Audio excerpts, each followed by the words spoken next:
Across the Caribbean, a war is brewing, not with a foreign enemy though, but with an internal one.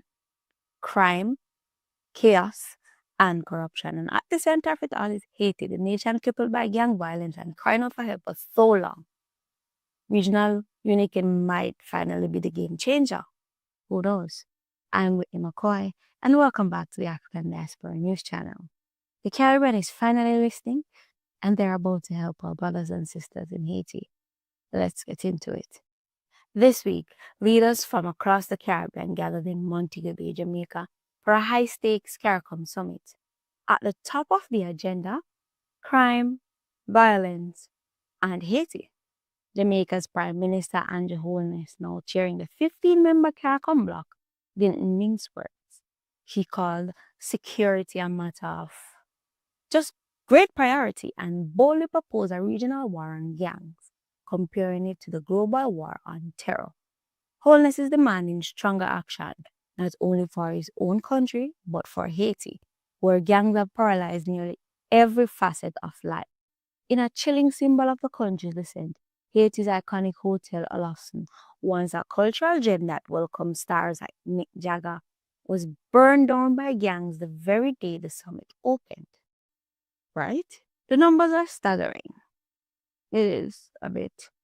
Over 4,000 people killed in Haiti this year alone, a 24% spike from last year, according to the UN.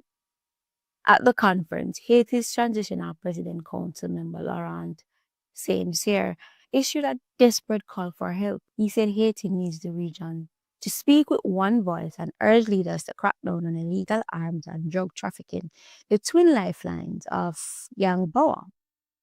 We must dismantle the influence of gangs in our communities, disrupt their finances, Holness said. We need to launch a war on the gangs of a similar magnitude and nature to the war on terror.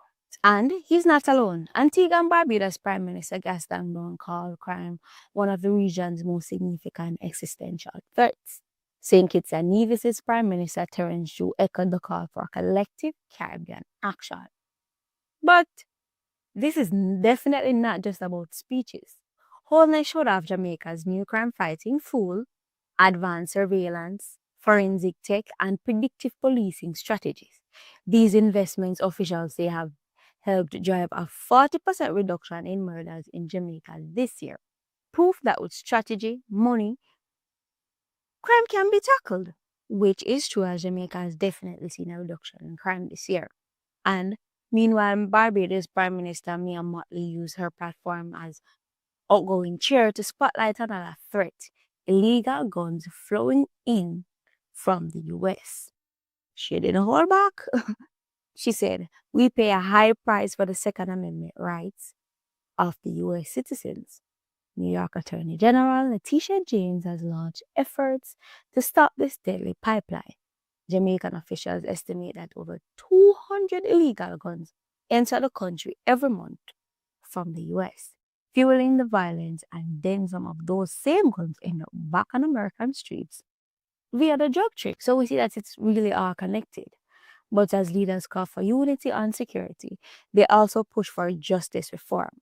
Mottley urged more countries to adopt the Caribbean Court of Justice as their final court of appeal instead of relying on the old British Privy Council. It's a call for true independence, judicial and otherwise. With Jamaican jurist Winston Anderson now sworn in as CCJ's new president, momentum is building. But for many Caribbean nations, shifting to the CCJ still requires constitutional referendums and serious public education. So here's the bigger question, right? Will this moment mark a turning point? Can the Caribbean continuously unite or finally unite? Not just in words, but in action to confront this internal enemy and uplift nations like Haiti before it is too late. Because the truth is, no Caribbean nation is safe if Haiti falls, and no Caribbean future is free if gangs run the region. Let me know what you think in the comments below. Is regional unity the key to solving the Caribbean's crime crisis? Or are we already too late? Until next time, I'm Whitney Mckoy, and this is the African Diaspora News Channel, where the diaspora speakers speak truth. Until next time, stay connected.